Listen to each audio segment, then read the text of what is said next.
Assalamu alaikum wa rahmatullahi wa barakatuh. Welcome everyone. Dawamee is an Emirates Foundation program, and it is the first platform that enables access to resilient work opportunities, especially under the current COVID-19 crisis, which impose upon us a unique restrictions and a habit that we have never thought of practicing before. This installs many changes into our lifestyle and mainly of a technology nature, which becomes an integral part of our daily routine. However, with the COVID-19 impact on how we conduct our work is one that concerns most of us, as the crisis opens our eyes to the possibility of performing our job differently, with a different method, in order for us to adapt to the current situation and to the new norm. We don't know if things will get back to normal, and maybe this is the new normal. However, we should spare no effort to capitalize on the lessons we've learned from the crisis of COVID-19. In this session, our guest speaker, Ms. Maryam Al-Mheri, she is a project manager at Dubai Future Foundation, the key player and entity responsible for imagining, inspiring, and designing Dubai Future in collaboration, of course, with the government and private entities within various industries. Within DFF, Maryam currently heads the Center of Fourth Industrial Revolution, UAE, a collaboration between the Dubai Future Foundation and the World Economic Forum. The center focuses on developing technology policies in the field of artificial intelligence and mechanical learning, blockchain and distributed ledger, and precision medicine, and looks at how these technology can support various sectors within the UAE. Ms. Maryam will discuss changes that have happened in the work environment after the COVID-19 and how the future of a resilient work environment will be. Thank you, Maryam, for joining us, and the floor is yours. Thank you, Sultan, and thank you for the introduction, and thank you for the moderation as well. So today we are going to be talking about flexible working. I think it's something that we've all found very interesting over the past few months, and probably something that I think in many organizations wasn't something we had in mind for the way that we were going to be working either today or in the future. So to start this, I think there are some technical issues, but we're good now. To start this, I think what's most interesting is if we saw just on Sunday, there was a new announcement that remote work is actually going to be a much larger mandate under His Excellency Umar al-Ulama, who's the Minister of State for Artificial Intelligence and now also the Minister of State for Digital Economy and Remote Work. And I think what for us was most interesting about this is that it really solidified the UAE's look into the future of work, and particularly into the future of remote work, where more and more we will be more likely to be working from different places, either at home, a mall, even other areas, and also just the way that we will be working. So in May, just a few months ago, there was a circular that was issued by the Federal Authority for Government Human Resources, saying that remote work would continue after coronavirus or COVID-19. And I think this was a really important statement as well, because it showed again that there was this direction from the public sector to move towards remote work. What I think would be interesting just to note now is, and I'm sure everyone's seen this already in their sectors, is that COVID-19 has really disrupted what we've considered our current normal. So even things like global supply chains, have been hit very badly. Education, I think most of us know, we've seen our children at home, learning from laptops, from computers. This has been a complete difference, and a complete, difference for them in the way that they're being educated. We've also seen it in terms of healthcare. Healthcare systems have had to handle huge influxes of patients, but also in terms of developing new medical technology like ventilators and others. And then we've also seen this in terms of business disruption. So business continuity has been an increasingly important topic that's come out And I think we've really been focusing on how do we take the operations that we had that we see weren't fit for something like COVID-19 and ensure that they can be digitized and moved into what we now see as the new normal. So what I've mentioned here is that this disruption has really allowed us to reimagine strategies, programs, and full sectors. So even though it's been detrimental, I think, in many ways to our current normal, it's allowed us this opportunity to finally reimagine these sectors that perhaps we were living in a more traditional way. And work is absolutely no exception. So what we found when we did a lot of research is that we found statistics were increasing in terms of the number of organizations requiring their employees to work from home. So we found that 88% actually of organizations encouraged their employees to work from home. We found in Asia Pacific, 91% had already implemented a work from home arrangement. So, a quick question, Mariam, sorry to interrupt you.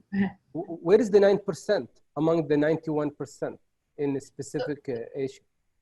So of course, the 91% are the teams that are able to work from home, right? You know, I think what was also interesting when we saw this shift towards remote work is we really also understood which jobs are what we call necessary jobs, or the ones that that had to go out, the frontliners, those who had to work in retail, those who had to work at grocery stores, these jobs that unfortunately at the moment can't be made remote. And so that's where the 9% is lost. In terms of triggering, and I think this is something we talked about right at the beginning, we see that 31% of people said that the COVID-19 was actually the trigger to begin working remotely. So in the research that we did previously, we did see that a number of other countries had already had some sort of work remote policy, and we'll look at that in the case studies. But there were a number of other countries and companies that triggered it solely based on COVID-19 and may continue that. And then we also saw that to retain staff after COVID-19, more and more companies are looking to create remote work policies because they want to ensure that they are able to keep their staff. So that's about 75%. And we're also seeing that they're looking at the number of hours. So even if you're not moving to work remote full time, there are certain hours that you may spend remote, for example, and that was looking at about 35% of a person's hours across a week. So one of the things that we've been thinking about, I think both internally, but also when we look at different companies working remotely, is what are the actual benefits of flexible working? Why would you shift to this post-COVID-19? During COVID-19, we understood it. There was a lockdown, there was quarantine. We needed to, in a way, be at home, right? But after this, post-COVID-19, inshallah, that's very soon, why would we shift to flexible working? So one main reason is staying competitive in the search for talent. So, there's a hope that we're able to engage with people across all Emirates, right? We're able to engage with people in different countries. And sometimes that's difficult when you require people to come to an actual office. So one of the ways to stay competitive is to allow work remote. It's also great to accommodate for the modern family. A lot of the time now we find that both parents, for example, are working. So how do you then have a caregiver at home? This is one way to deal with it. You have someone who can stay at home for 2 days a week, for example, and take care of the family as well. It also increases productivity. And Sultan and I were talking about this earlier before we started the panel, that actually, for me, I found it more productive working at home because of the lesser distractions that you have from meetings, from engaging with colleagues. But there's also higher worker engagement. You find that because of the less distractions and that greater productivity, you're more focused on putting out deliverables. You're more focused on what work you can do. And we also find that it leads to better employee health, because I think it allows for a greater work-life balance. At times, you're more likely to be able to sleep at a better time, wake up at a better time, also probably work out. If people like to exercise, you have that time in between to do this when you're working remotely. Just quick question. What about the impact of flexible working hour to the cutting cost of the budget within organizations? Can you elaborate on that? I think that's a great point. And we can definitely see that. I think in the commercial retail market, there are less companies looking now to lease out an office space or have people driving from point A to point B to get to the office. So it definitely cut costs. It also actually, we found, is more sustainable. So if you're looking for a better environment, because less people are on the roads, it leads to greater sustainability as well. So it's definitely one way to cut costs. Also electricity costs, AC costs, all of those things that do rack up budgetary amounts. This is a way to deal with that as well. So there are different types of flexible working. I think the way that we've been thinking about it now, given the COVID-19 pandemic, is a full-time flexible working, but there are actually different ways to do it. One is a very interesting thing, which is job sharing. And to be fair, something I think quite new. It's not something I had seen before, but it's that two people can do one job and they split the hours. Again, I think what's important to note within all of these is that these are different types of jobs that will work for different types of things. So for example, perhaps job sharing might work better for someone in a service economy because you spend half the day one person at the cashier, for example, versus another person at the cashier. Maybe it doesn't work as well, for example, in a research job. But I think these are things that we can also figure out within policies. Another way is working from home. So it might be possible, as we've seen actually, to do all of your work from home or other places. I remember we were in a meeting and someone had said we might be able to start working from the mall. So you could have your coffee and be at Dubai Mall, but also, putting in your hours. So there is this idea of work doesn't have to be a specific office. It could be any place. Part-time, which we've seen already happening, which is working less than full-time hours. And you usually work either fewer days a week or fewer hours in a day. Compressed hours, which is working full-time hours, but over fewer days. So that means you probably work longer days, but perhaps you have a 3-day work week or a 4-day work week. So and maybe sorry, just to clarify. So maybe you could work 12 hours for a couple, 3 days, then have the rest of the week off. Exactly. And then you are able to enjoy a longer weekend. You might be able to rest more. But you have those specific days where you're focused on putting in the hours. Correct. And then there's FLEXI-TIME, which is the employee chooses when to start and end work. And again, I think we do see that somewhat. For example, if we're told we have to work 8 hours, but we could come in at 8 a.m., we can come in at 9 a.m., but we need to just complete those hours. But it allows for a bit more flexibility. And then there's staggered hours, where you have break times, start times, and finish times that are slightly different from other employees. So I might come in at 8, my colleague might come in at 9, and then I have a break at 12, and she might have one at 1, for example. And that's a way also to be flexible. So what do you suggest would be more popular, used in the UAE? I think the working from home has been very successful. I think we've seen that definitely within the government sector. And again, as I say, it is dependent on certain jobs. Some jobs, as we saw with the 91%, can't work from home. But I do think working from home is definitely one successful use case. I do think as well that the FLEXI-TIME and the staggered hours are interesting ways to approach working or more flexible working. So being able to come in at different times so that people are putting in different hours, particularly I think during COVID-19 where you're looking at capacity in a building. But I think, this is again, goes back to policies and ensuring you're putting in the right flexible working hours and time for the entity and the employees in that specific entity. And that's something we look into further now with the case studies as well. Thank you. So one of the things that we looked at was the FLEXI-TIME benefits. So that, as I mentioned before, was when you start and finish at a different time, but you fulfill your hours. And this was actually first introduced in Germany in 1967. And it was seen as a means of relieving transit and commute times.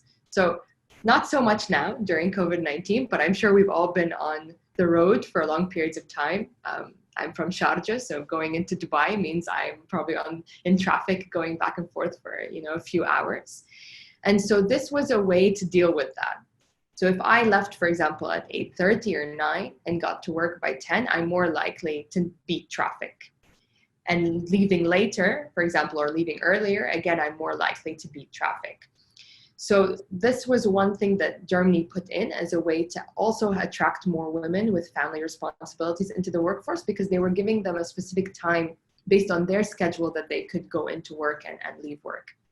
So from the benefits, it actually allows for extending operating hours. So if you think about services, a lot of the time you're going to a service organization that might end at 2 p.m. and you try to get something renewed, but you were a bit late and you weren't able to make it by 2. This is a way that if you have people coming in later, that they can, you can go renew something at 6 p.m. because you have another group of workers in there at that time. So you're able to extend your operating costs without necessarily increasing your salary costs, because you're just shifting your employees around. Their less time is wasted as well. It's an interesting thing that we were talking about here, which is a lot of the time when you come at one time, you kind of settle in. So you come at, let's say, 8 a.m. and you see your colleagues, you go have coffee, you discuss what happened the day before. And so that kind of settling in sometimes takes a bit of time away from doing work. So one of the benefits that they found in Germany was that actually less time is wasted because people have already settled in. So when others are coming in, they go straight into the work that they're doing. This is not to say that we should take away from the community aspect of work, but it's just one benefit. And then another way is that it balances work and personal life better. And that goes back to the initial 1967 kind of implementation of this, where women were able to be with their family and deal with that family responsibility better because of flexible working hours. What it does do, however, and I think with everything that we put forward, you have to think about what the challenges could be as well and what considerations. So in terms of challenges for this is that it might be difficult to initially set up a timekeeping system. If you don't have a specific system where people, for example, are punching in and out, or a monitoring system in which how much your employees are delivering at a certain time, it might be difficult to keep time and to ensure that exercises or deadlines are being met.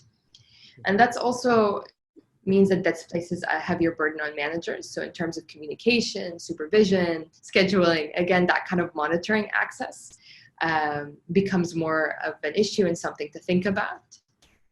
So you're saying that the managers will have more responsibilities if we are to implement flexi working hours? I would say not necessarily more responsibility, but I think it's a different responsibility. I think when you're in the office with your employees, you're very aware of what your employees are doing, if they're meeting a deadline or not. When you're working remotely or you have flexible timing so that people are coming in and out at different times, it's much more difficult to actually monitor that and know what's happening at what time. So it's just about building better communication, new forms of monitoring. One of the things that we looked at, and we'll talk about it briefly later, was maybe the monitoring is less about the hours that you put in, so the time you stamp in and stamp out, but more about what you delivered. So if you said you need to deliver a presentation or 2 projects, let's say by the end of the week, having done that means that you've completed your tasks, and that's how your manager will assess you. So there are different ways to I think approach this. So it's not necessarily maybe more responsibility, but a different form of it. So from what you're saying, I think it is more about mindsets. It's absolutely Indian more mindsets. Yeah. Exactly. Yeah. And the kind of the shift towards this mindset. So one of the things we see in the key implementations and how to implement it is to provide the necessary training to line managers. So familiarizing them, as you say, with this new mindset, with this understanding that perhaps now we focus more on a deliverable versus a time constraint. So you're absolutely right. It's a mindset shift. And there are 2 case studies that we saw with this. One is NTCU, which was an insurance company, and one was Immunex. And in both of these, we found that when they did implement this FLEXI-TIME, there was an increased improvement in production capacity as well as teamwork. So people were happier because they were able to come in at a more kind of flexible time for them. They had a better work-life balance, and because of that, became more and more productive in their work. So we actually saw a turnover rate in the first one from 15% to 9%. So less people were leaving the company because they were able to have these flexible hours. So for us, I think this is an interesting way to look at an outcome of actually implementing something like this. You see that there is a direct correlation with employees' happiness. Another thing that I'll briefly touch on is just FLEXI-PLACE, and that's what we were talking about in terms of working from any location. Again, for example, the mall or the park, anywhere that you would like to be working. And we saw that in the 1980s, this was something that was put forward. And it was really, again, to help with telecommuting. So it was to help with transport, but also as a means of reducing expenses of maintaining office space, which you touched on earlier, Sultan, about cutting costs. So what we found as a benefit from this is it saves people from absenteeism, which is basically at times you have people coming to work and you know that they've kind of had a stressful morning coming into work. They probably fought with someone on the road. They might have seen the accident. And so they come in already a bit stressed, and then that's related to their full working day, right? But they also might have personal responsibilities. They might have an appointment. They might have to take their child to the hospital, for example. And so that then limits the amount of work that can be done. So this is a way to save that when they're doing this remotely. It also increases productivity, as we said. So you have higher energy because you wake up and you're going directly to the place where you're doing work. It reduces travel costs again. And again, as we mentioned, it saves office space. So IBM, for example, saved $75 million in real estate expenses as a result of implementing FLEXI-PLACE policies. And AT&T, which is a telecoms company in the US, saved $80 million in real estate as well. So you can see these are quite large amounts that can be saved. It actually makes sense because you are using employees' house or table in the mall as an office. Exactly. Which means you don't have to establish a workstation with the phone and a laptop. Makes a lot of sense. It's a very interesting thing that makes a lot of sense. I think we'll touch on a little later, though there are a few challenges around this, like cybersecurity, for example. If you have everybody using their own laptops and you're working on something that may be confidential, you want to ensure that there is that security in place. And there's also kind of considerations of digital infrastructure, but we'll touch on that, I think, briefly afterwards as well. But one, I think, main thing that I find important about this is that using FLEXI-PLACE policies, you're able to attract and retain employees. So you're able, again, to get maybe more employees than you could have before because people are working from wherever they are stationed. They don't have to necessarily go through the full processes of being in an office. And you're also able to retain employees who may be struggling, again, with a work-life balance or other aspects, and they need that kind of support, and this is a way to show it. It's also, I think, a great employment option for employees, so people of determination who may not be able to, again, move from place to place at times. But one of the challenges, and this is where I touched on the technical support, but I'll go back to that, is the monitoring. So that's why we go back to saying there that it's important, I think, to figure out this kind of change of mindset, as you said, Sultan. And it may lead to reduced social networking. So as I mentioned before, there is a community that is built in the office, a culture that's built in the office. And when you're at home, you don't necessarily have that culture, right? So it's how do you ensure that you can still be a close team and that you can still deal with projects together as a team without necessarily reducing that because you're at home. And then the last one is this technical support that we touched on. So there needs to be a digital infrastructure in place. One of the things we found in other countries, when both schools and workplaces went remote, there was a worry that not everybody had, let's say, the internet connection that they needed to work on a daily basis like you wouldn't have in the office. They didn't have necessarily the laptops and other technical support. So that's something that before any, I think, employee goes remote, the employer needs to think about how are they going to be able to engage, and do they have the right digital infrastructure in place? And again, from a security standpoint, what's the security infrastructure that's put in place? So one of the things that we've thought about in terms of considerations is really the focus, I think, on communication. And this is, again, the mindset that you mentioned. There need to be key issues that are agreed on ahead of time, such as performance goals and measurements. So this is how success is going to be measured. This is what I'm expected to do as an employee. These are my objectives. There need to be training and development opportunities. So for both the employer and the employee, for the employer from a managerial standpoint, but for the employee so they know how to adapt to the new working situation that they're in. There need to be these reporting intervals. So what we found actually is that before working remote, we didn't have daily check-ins, but when we started working remote, every day we would check in with our manager and our team to discuss what we were doing. And it actually helped us feel closer together as a team because we knew what everyone was doing. And we've actually continued that now, moving back into the office and then again thinking about remote work later on. Just to elaborate sorry to interrupt, just to elaborate on the training aspect with my current employer, and I'm just checking how the number of attendees before COVID-19 and the number after remote working, I'm noticing that people are more interested in the remote or the webinar type of training. So the number, I think, from the top of my head, the increase of number around 30 to 40% of attendees for the training. Yeah. And why is that? Because like during working hours and in the office, you are being distracted and you have something to do. Yeah. But from home, you can manage yourself. And also the number of training hours have reduced from, like, let's say 4 days to few hours. So that's what I've noticed with my current employer.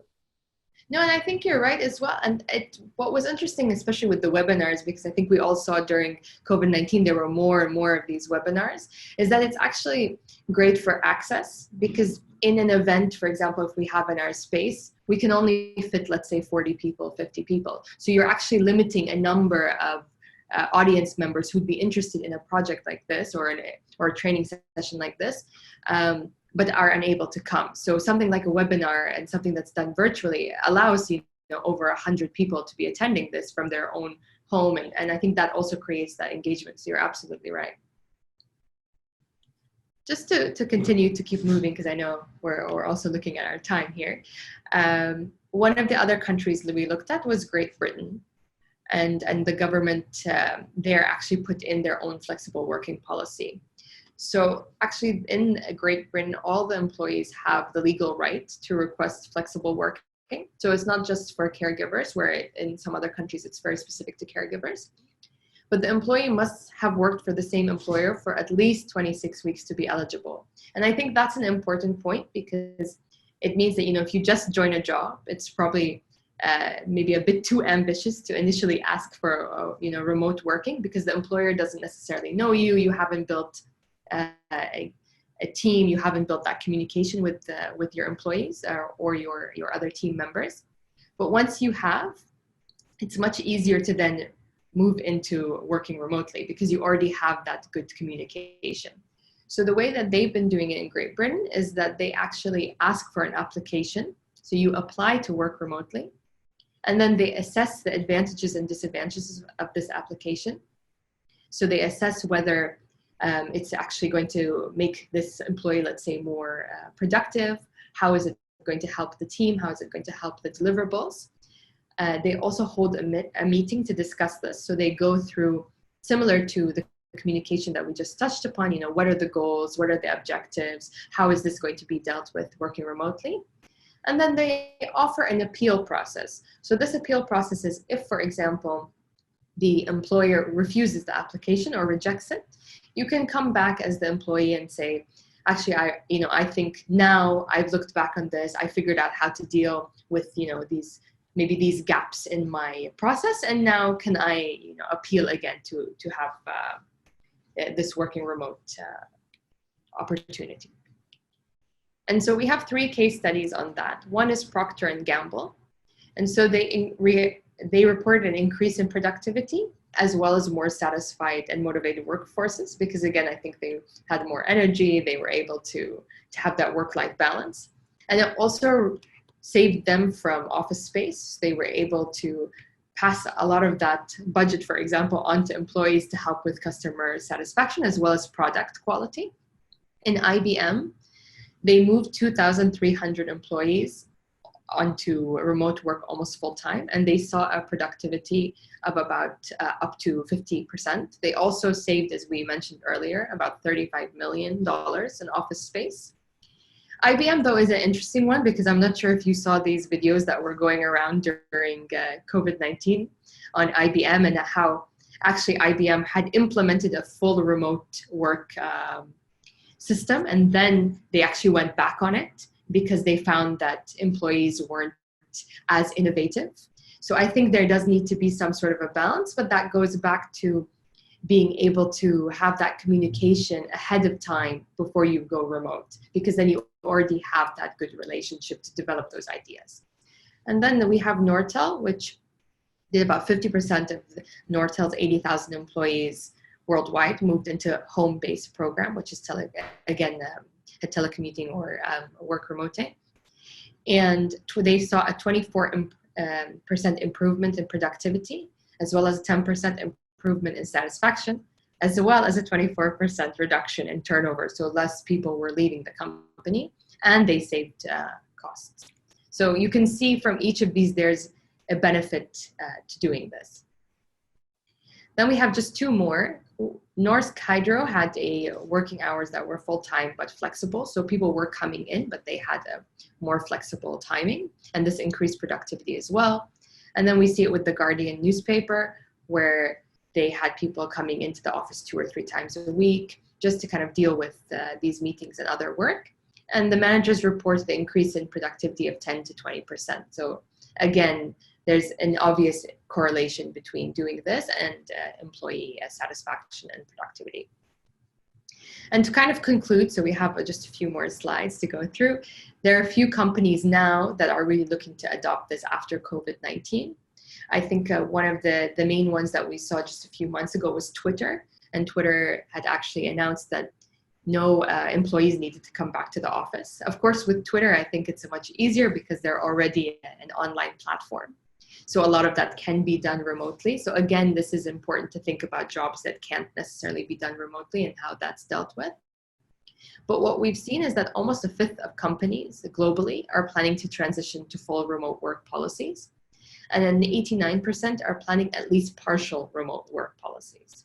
And so these are some of the companies. But again, as we note, a lot of these companies we see on this slide are already digital companies. So they have a way that's sort of a benefit already in place. I have read an article about Microsoft starting to shutting down their retail shops. Yeah. And that's also because of an impact of working remotely and using technology to make sales. Exactly. And actually, I mean, Amazon is a great example of that as well. There were a lot of discussions about, how e-commerce became more and more of a profitable industry during COVID-19, and I think will continue that way. The UAE is doing great in e-commerce. It's a very thriving market here. So I think we're lucky to be ahead of that curve already. But it's definitely a shift for a lot of these companies, moving their retail completely online. And so on the last slide, and to kind of conclude this, I mean, based on the case studies we've seen, based on the research that we've been doing internally, and I think based on actual practical application, because a number of companies have been working remote over the past few months, what we found is that proper technology is the most important shift towards working remotely. If you don't have the proper technology at home, again, or in whatever space that you're working in, it's very difficult to continue a smooth working experience. Secure connections are important. So I mentioned cybersecurity, ensuring that you have a network. So for example, if you are in the mall, maybe using Dubai Mall network to send your confidential emails is not the best idea. And so how do you put that in place at home? And how do you ensure as a company that you are putting in a secure network? Very clear expectations. So that goes into the communication aspects. And that's what we mentioned right after as well. Being able to set clear objectives with the employees. The employees know exactly what they're supposed to meet by the time that they're supposed to meet it. So there's no confusion. Communication programs. So that's also training programs, as you mentioned, being able to train both the employer and the employee in this new mindset. Trust. So there has to be trust. I mean, you won't be able to monitor everything that your employee is doing. So you have to ensure that you do trust that your employee will deliver on the task that they've been asked to deliver on. And testing effectiveness. This is, I think, a very new, as I mentioned, there are countries that have been working remotely for a while. We've seen this with the case studies. But I think on such a large basis, this is something that is relatively new. So there will constantly be tests, and you will have to test whether it's effective or not. So you might have some days where you feel like this hasn't been effective, and what can we do now to make this more effective? Maybe increase communication, maybe bringing employees back into the office for that day. So you have a 4-day work week, 5th day they're in the office. There will have to be adjustments because it's a trial period and it won't work, I think, perfectly immediately, but it's definitely, based on the research we've done, a benefit. And I think that is it from me. Thank you so much, Mariam. It was really a fruitful, comprehensive presentation. You actually have laid down basically the government flexibility, the government being flexible with the policy that will allow companies across the government to have flexible hours. So that one is tick box. Then you just showed us that we actually do have a case studies, a best practices that we can study, learn from, and establish our own flexi working hours within our companies. And this also supports directly the amortization effort in terms of hiring Emiratis and using them within this scope of work. And to summarize, we've learned about the dimensions of resilient work environment and how to utilize the tool that is available for us. We also dig deep into the success stories of what have happened in the world with regard to flexi hours. We also learned the essential understanding of the circumstances to be able to have a fruitful future resilient working in this area. We also have talked of, you've enriched us with information about that we hope will, with this support from the government, this thing is going to be possible. And also our Dawamee platform is available for everyone to use to benefit actually from Emiratis who are willing to go into a part-time job or to be able to work in flexible hours. So that's one area to actually explore by the companies. And I'd like to finally suggest and encourage everyone to visit the website of Dawamee and the website of Dubai Future Foundation to benefit from the research and studies and services that are available. And at the end, thank you, Mariam, our speaker, for enriching us with the knowledge and resilient work method. And now we leave the floor for questions. And if someone is interested or have a question, they could direct the question into the Q&A area.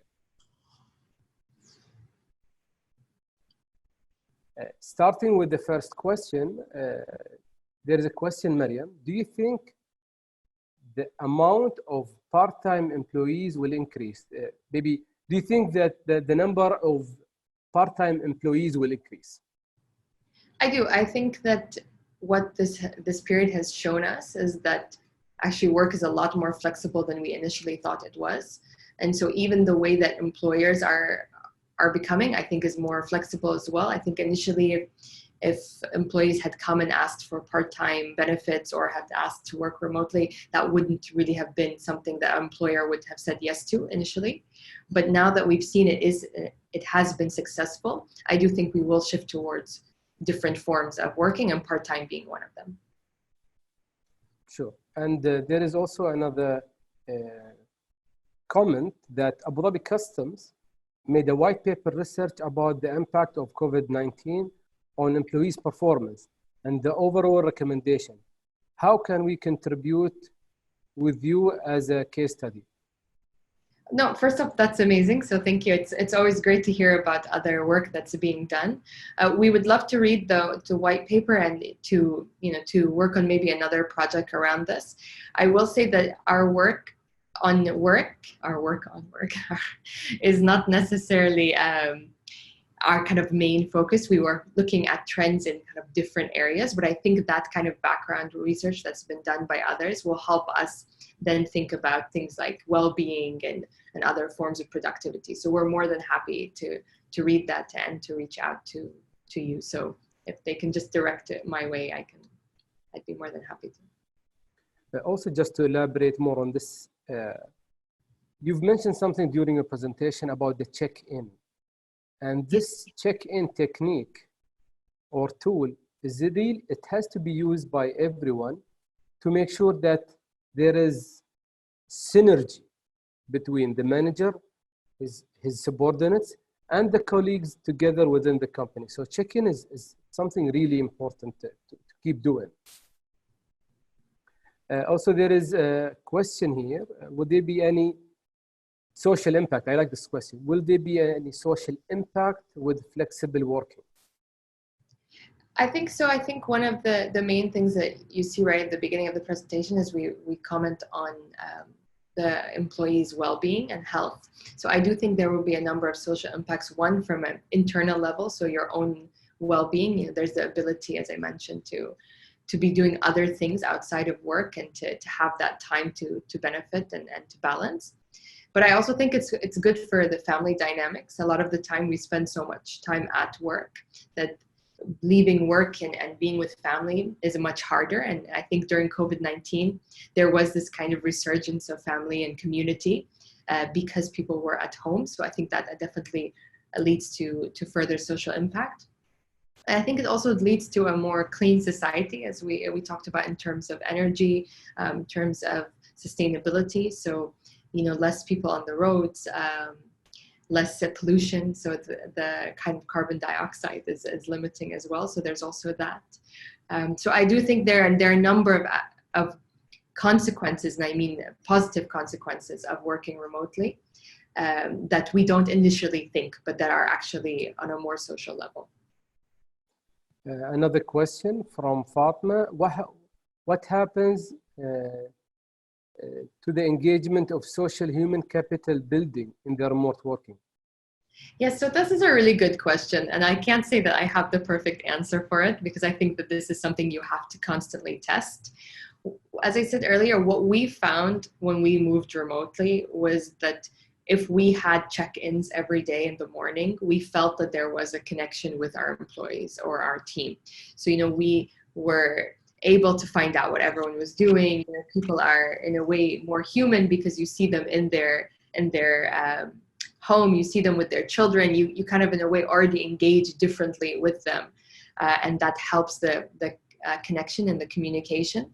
But I do think it's very difficult, and there are a lot of statistics actually that show that working remotely can lead to increased loneliness and can lead to mental health issues.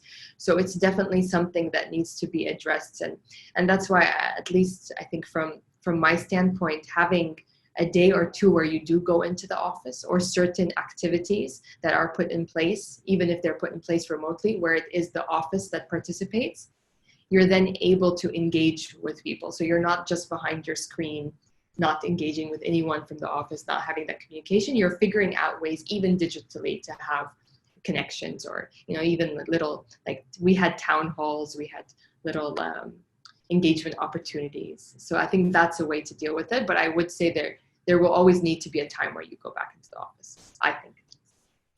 Thank you, Mariam. And we have another question. Do you think AI will play a role in the future of employee well-being and remote working? Absolutely. I mean, I think one of the great things about artificial intelligence is it's able to scan data sets and patterns so quickly. So the same way that I'm saying, oh, you need to test all of these different, let's say, scenarios in place to figure out how to deal with well-being, that's something that AI could do in minutes, right? So being able to use this sort of technology means that as an employee or as an employer, you're able to already analyze and illustrate your scenarios much faster than you could before. So you might not need to go through months of testing this scenario to see if it's going to help, because the AI system is already putting together the data that you need. So I would agree, it's going to be a big player in, I think, this domain.